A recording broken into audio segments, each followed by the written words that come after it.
Alors, intégrale de dx sur cos carré x de 1 plus 3 tangente carré x de 0 à 3 pi demi. De 0 à 3 pi demi. Alors, la première des choses à voir, c'est que 1 plus 3 tangente carré x doit être différent de 0. 3 tangente carré x différent de moins 1.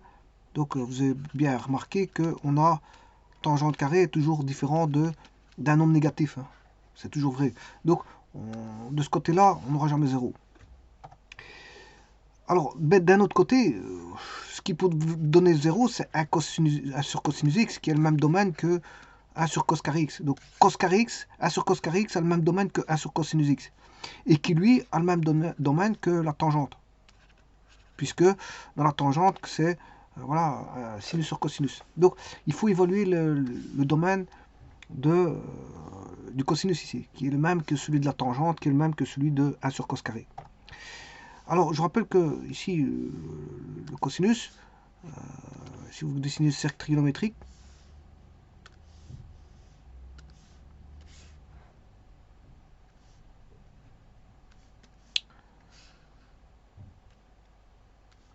le cosinus, il est positif dans le premier et le quatrième cadran et négatif dans le troisième et le deuxième.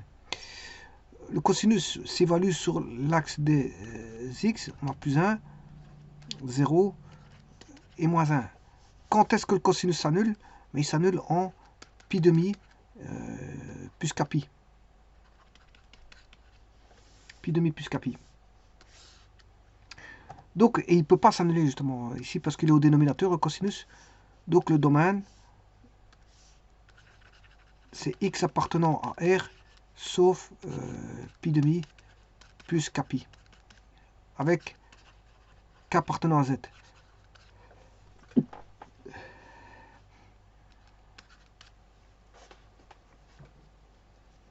Donc, en d'autres termes, si je dessine la fonction,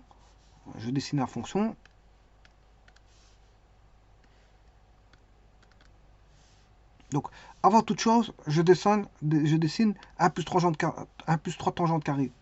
Voilà. Et 1 sur cos carré. Voilà, ça c'est. Ensuite, je crée l'inverse de 1 sur 3 plus tangente carré, qui est ici. Ça c'est l'inverse de 1 plus 3 tangente carré. Bon, vous voyez que c'est une fonction qui est positive.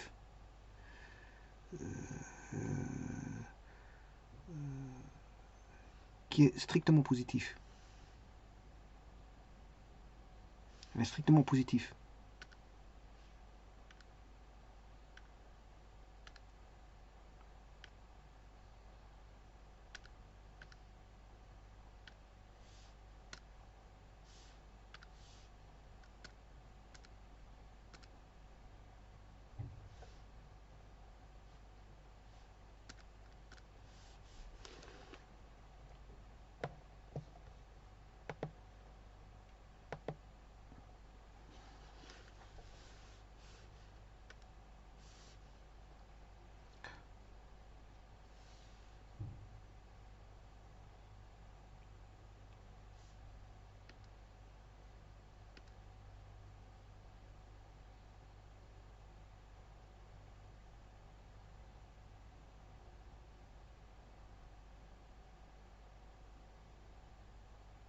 Voilà, donc il n'a pas de racine. Hein. Vous voyez qu'il n'a pas de racine. Il a mis un point d'interrogation, c'est parce qu'il n'a pas de racine. Par contre, en moins 8,79, il y a un extrémum. Voilà. Donc il n'y a pas de racine, comme j'ai dit, parce que bon, moins un tiers, c'est négatif. Et un carré n'est jamais négatif. Bon, ceci étant dit,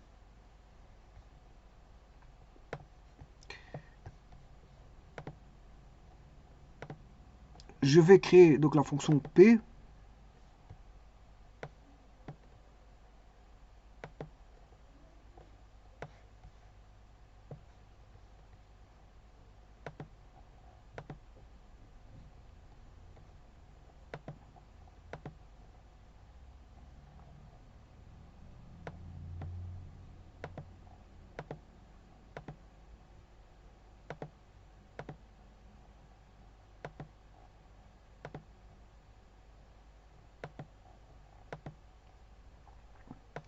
Je crée la fonction donc 1 sur cos carré, la voici, et je multiplie l'inverse de 1 plus tangente carré qui est ici, multiplié par 1 sur cos carré. Et donc, j'ai la fonction en bleu, qui est la fonction où il faut calculer l'intégrale. Pour laquelle, c'est la fonction pour laquelle il faut calculer l'intégrale. Donc, c'est celle-ci. Bon, il n'y a pas, vous voyez qu'il n'y a pas de racine. Hein. Il n'y a pas de racine à ça. Elle est surélevée. Mais on sait qu'il faut calculer de 0 à 3 pi demi, l'intégrale. Alors le tout, c'est de découvrir les points de discontinuité. Effectivement, il y en a. Parce que je vous ai dit que le domaine, c'est R sauf pi demi plus pi. Donc, on voit bien qu'en pi demi, déjà, on a un point de discontinuité. Dans cette zone là-bas, on a un point de discontinuité. Et en 3 pi demi aussi. La preuve, ici, si vous calculez pour la fonction P de pi demi, il ne trouve pas. Donc, c'est bien la preuve que elle est bien discontinue en P demi. Alors, je vais mettre ce point de discontinuité. Hein. Voilà. Je vais le mettre.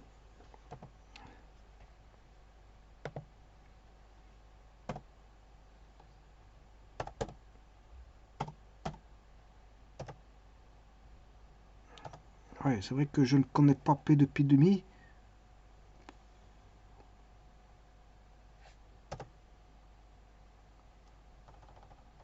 Je vais en calculer sa limite.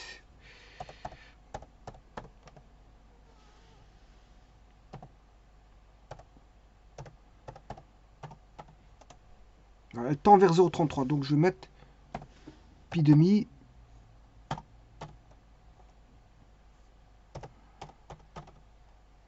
Voilà, ça c'est le point de discontinuité. Alors l'autre, je vais le mettre en rouge dans un petit instant. L'autre point de discontinuité, il est en pi demi plus pi, c'est 3 pi demi. Donc on aura la limite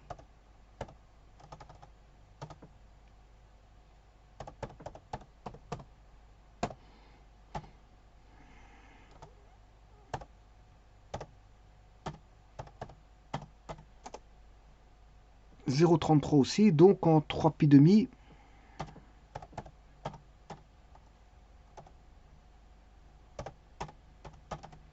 Voilà, il y a deux points de discontinuité, je vais les retirer.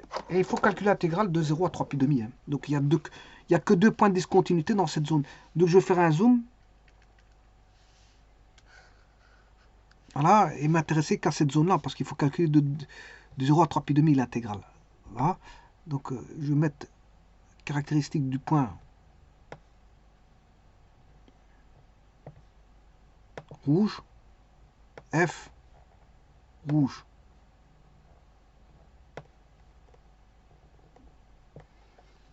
Voilà, donc ça c'est bon. Et maintenant on va calculer donc la primitive.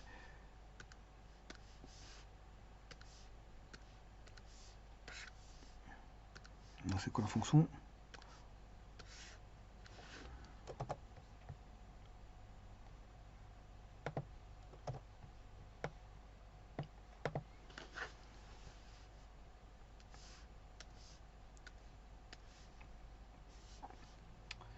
Je vais poser t égale racine carrée de 3 tangente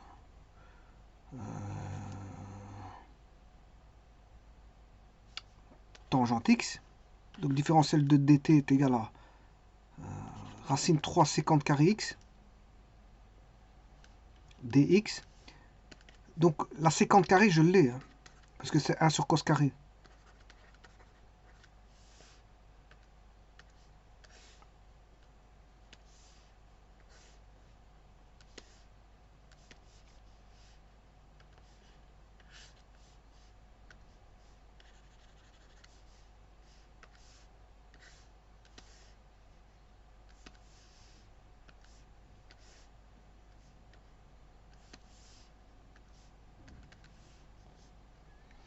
Sécante carré, c'est 1 sur cos carré. Donc 1 plus 3 tangente carré, je dis que je remplaçais t, c'était racine 3 tangente x. Donc j'aurai, c'est pour avoir, bien sûr, t carré.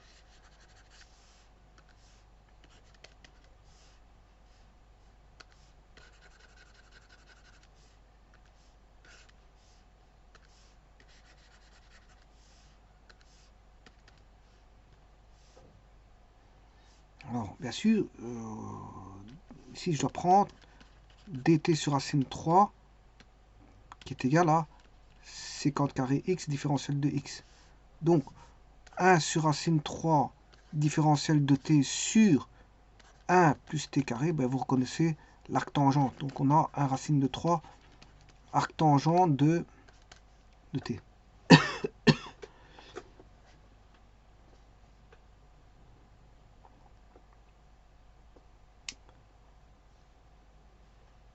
Alors de t,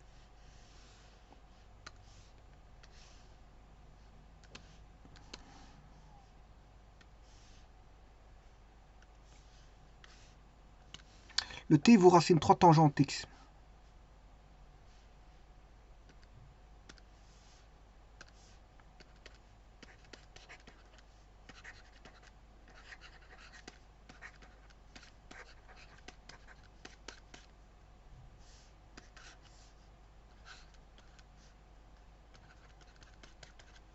Bon, là, c'est là qu'il y a une difficulté, c'est qu'il y a des points de discontinuité.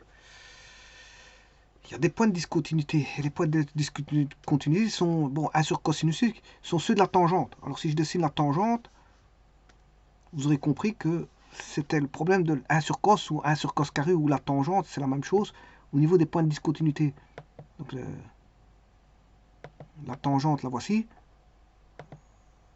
On a pi demi et 3 pi demi. Je vais refaire un zoom arrière.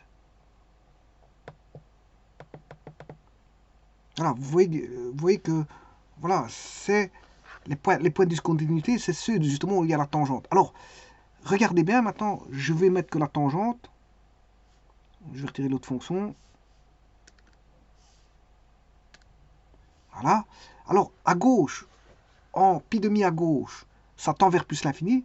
En pi demi à droite, ça tend vers moins l'infini. Pour le point B, enfin, pour l'asymptote qui passe en pi demi, à gauche, c'est plus l'infini, à droite, c'est moins l'infini.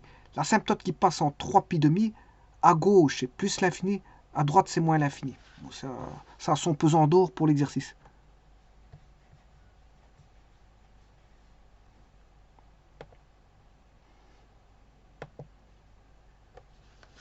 Donc, la primitive de dx sur cos carré x 1 plus 3 tangente carré x, bon, la primitive, on l'a déjà calculé, de 0 à 3 pi demi, ben, il faut décomposer les discontinus, les points de discontinuité. On en a deux. Donc ça veut dire qu'il faudra calculer de 0 au point de discontinuité qui est pi demi, plus l'intégrale, donc si j'appelle ceci, je l'appelais f.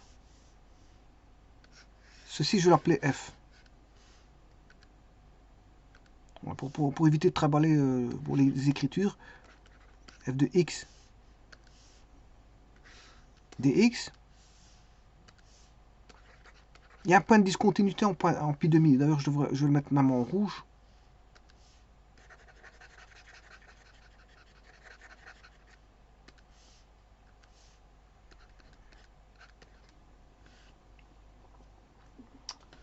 Et puis, je dois repartir de pi demi, de ce point de discontinuité. Mais en 3 pi demi, c'est aussi un point de discontinuité. Alors, si je fais une carte, donc la primitive, bon, bien sûr, c'est f de x dx. La primitive a été trouvée, puisque je viens de vous dire que c'était, je sais plus quoi, 1 sur racine 3 tangente racine 3, tangente x.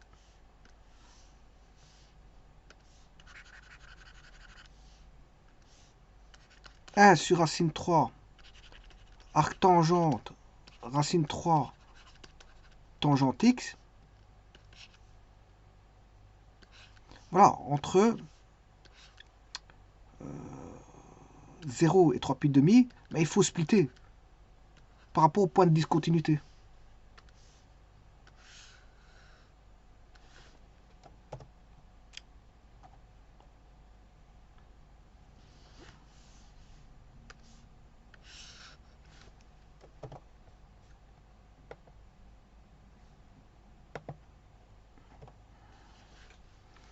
Donc, ça veut dire que je vais splitter de 0 à pi demi. Voilà. De 0 à pi demi.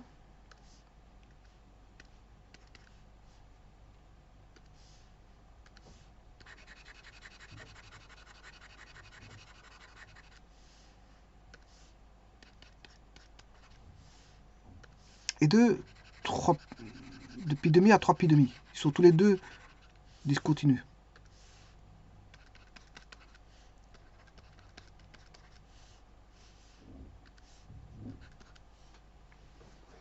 En sachant que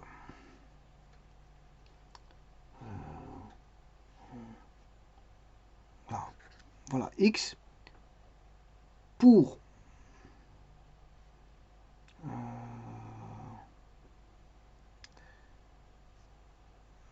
x et psi,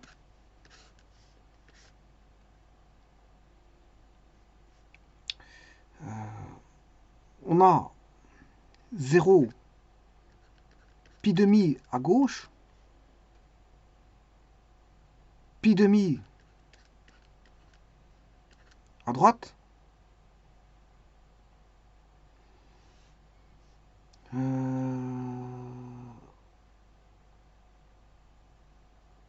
et normalement je dois m'arrêter à 3 pi demi.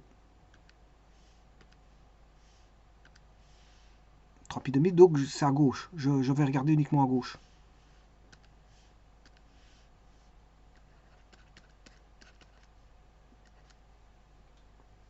Bon, en 0, la tangente, elle vaut 0.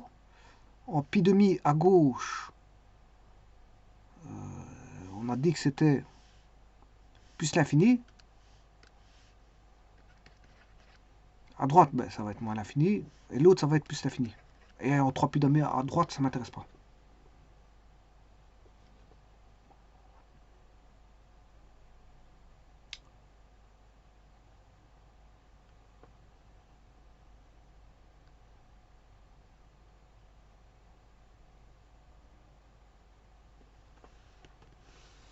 Donc on va regarder ça. D'abord pour celui-là. Donc ici c'est à gauche. Hein. On va regarder à gauche.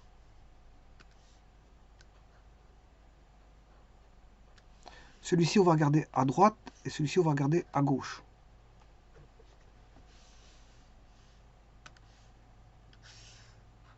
Bon, on va d'abord faire la première partie.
En 0, tangente de 0 ça fait 0, racine 3 fois 0 ça fait 0, arctangente de 0 ça fait 0. Bon, là on a déjà moins 0. Pour les 0 ça fait 0.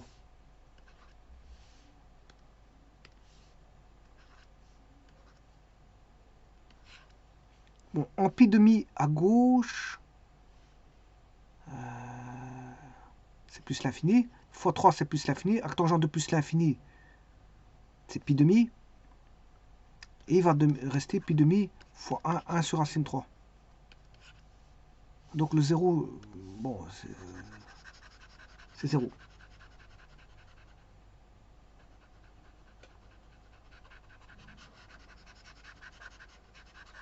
Donc la réponse de ça, c'est 2 pi sur racine 3.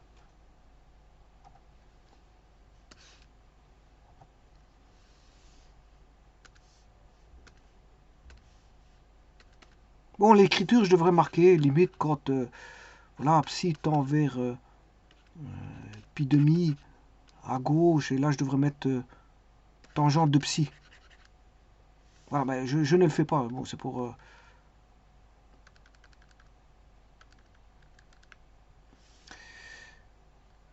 Donc, je viens de vous dire que c'est pi sur 2 racine 3. On va rechercher l'autre.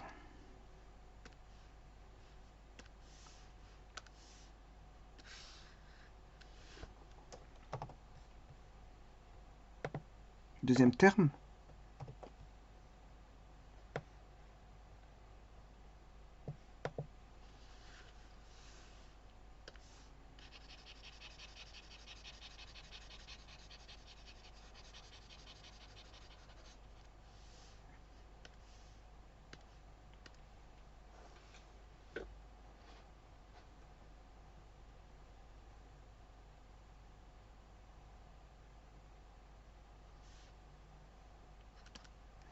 Alors, à gauche, on a dit que c'était... Enfin, à droite, c'est à droite. On va faire à gauche, moins celui à droite. Alors, pi demi à droite, c'est ce côté-là, c'est celui-là, et 3 pi demi à gauche, c'est le premier terme.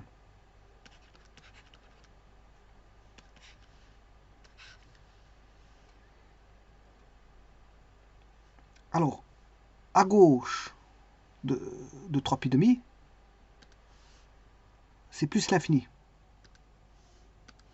Donc, plus l'infini fois racine 3, c'est plus l'infini, et arctangente de plus l'infini, c'est pi demi. Maintenant, à droite de pi demi.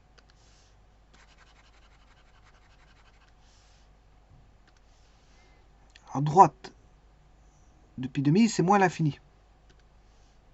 C'est moins l'infini, donc racine 3 fois moins l'infini, c'est moins l'infini. Arctangente de moins l'infini, c'est moins pi demi. Ce qui veut dire qu'on a pi demi plus pi demi.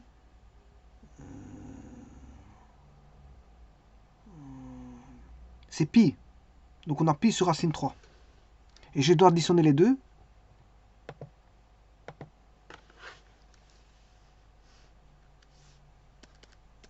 Pi sur racine 3 plus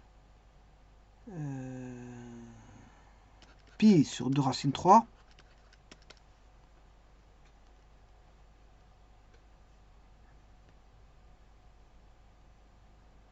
Là, je vais mettre sur 2. 3 pi sur 2 racine 3. Qui fait racine 3 fois racine 3 sur 2 racine 3 pi. Ce qui fait racine 3 pi sur 2. Racine 3 pi sur 2. Voilà. Maintenant, je vais le faire par GeoGebra. J'ai plus besoin des tangentes. C'était une aide pour voir si c'était plus ou moins l'infini, pour aller plus vite. Alors les tangentes, elles sont où? On va enlever. Tangente, la voici. Les asymptotes, j'ai plus besoin. Par contre, j'ai besoin de la fonction de départ, qui est celle-ci. Voilà. Alors, je vais le faire par la méthode des rectangles.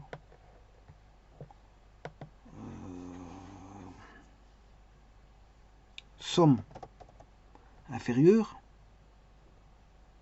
Fonction. C'était P, je crois. Comment s'appelle cette fonction P? Je sais plus comment elle s'appelle. Faut que je remonte. En remontant, il va tout m'effacer. Voilà. P. C'était P. Voilà. Donc, somme de P. On va commencer en 0 pour aller à 3pi sur 2 avec, on va commencer à voir avec 100 rectangles.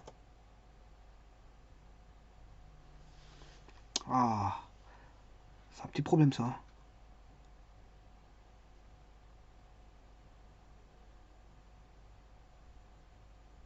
C'est la fonction discontinue.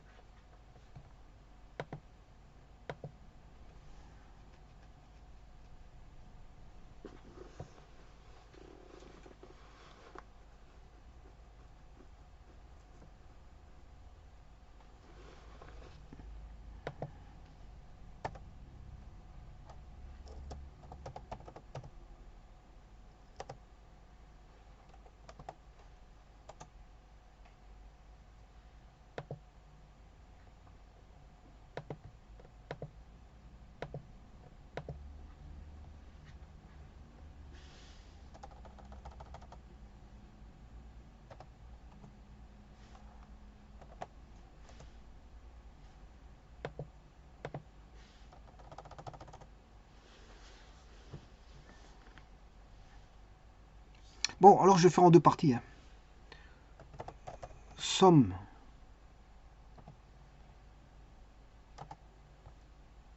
inférieure de P de 0 à pi demi. Je vais m'arrêter à pi demi. Voilà. Je vais mettre 100 rectangles.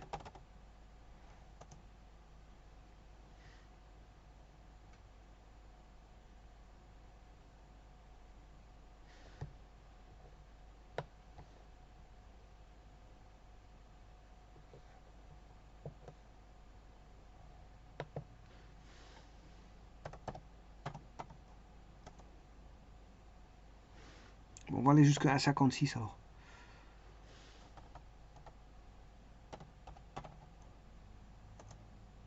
Voilà. Je vais jusqu'à 1,56.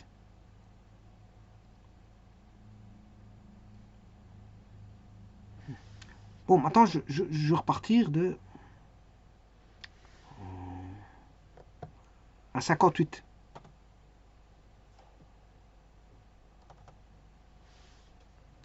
Alors, 3 pi sur 2. C'est 4,71. Donc, on va repartir. Somme inférieure. Donc 1,57, je prends 1,58. P, virgule 1,58, virgule, et je vais aller juste avant, c'est 4,70. Voilà, avec son rectangle. 1,79. En gros, j'ai 1,79 plus 0,9. Ouais, donc c'est C plus I. Voilà, 2,68. Racine 3 sur 2 pi.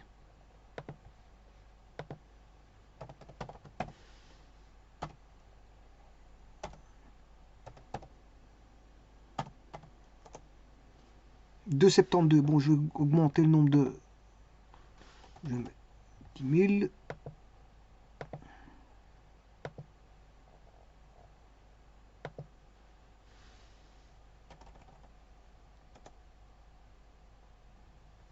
Là, je vais mettre 2,71. Je suis monté à 2,71. Ouais.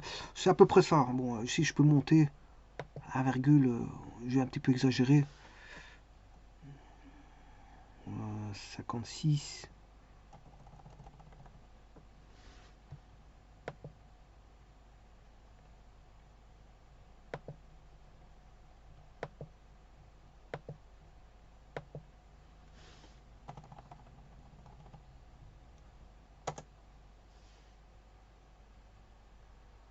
Voilà, ici j'obtiens 2,72.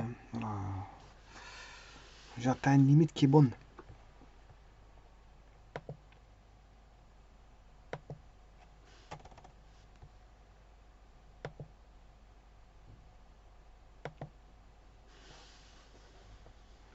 2,72, c'est bon. Bon, donc se posait le problème de la discontinuité. Donc, je peux pas faire une somme complète parce que il y a un trou. Il y a un trou de discontinuité là-bas.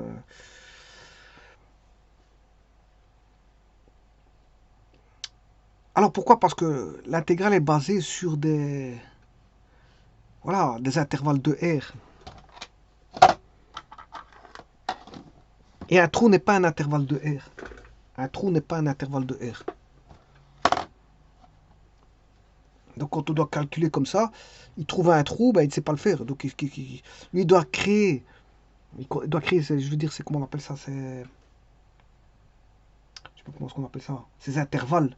Il doit décomposer ces intervalles. Voilà. Mais le problème, s'il trouve un trou, c'est embêtant pour lui. C'est embêtant voilà, de créer un intervalle sur quoi est basé un trou. Donc il faut y aller par deux fois. Et encore ici, je dois aller avant le E, et puis je dois repartir après le E jusque là, avant le F. Parce que les discontinues en E, et les discontinues en F. Mais malgré tout, il trouve la réponse. Hein, 2,72, c'est bien la réponse que j'ai trouvée par calcul intégral. Ici. Racine 3, pi sur 2. Je vous remercie.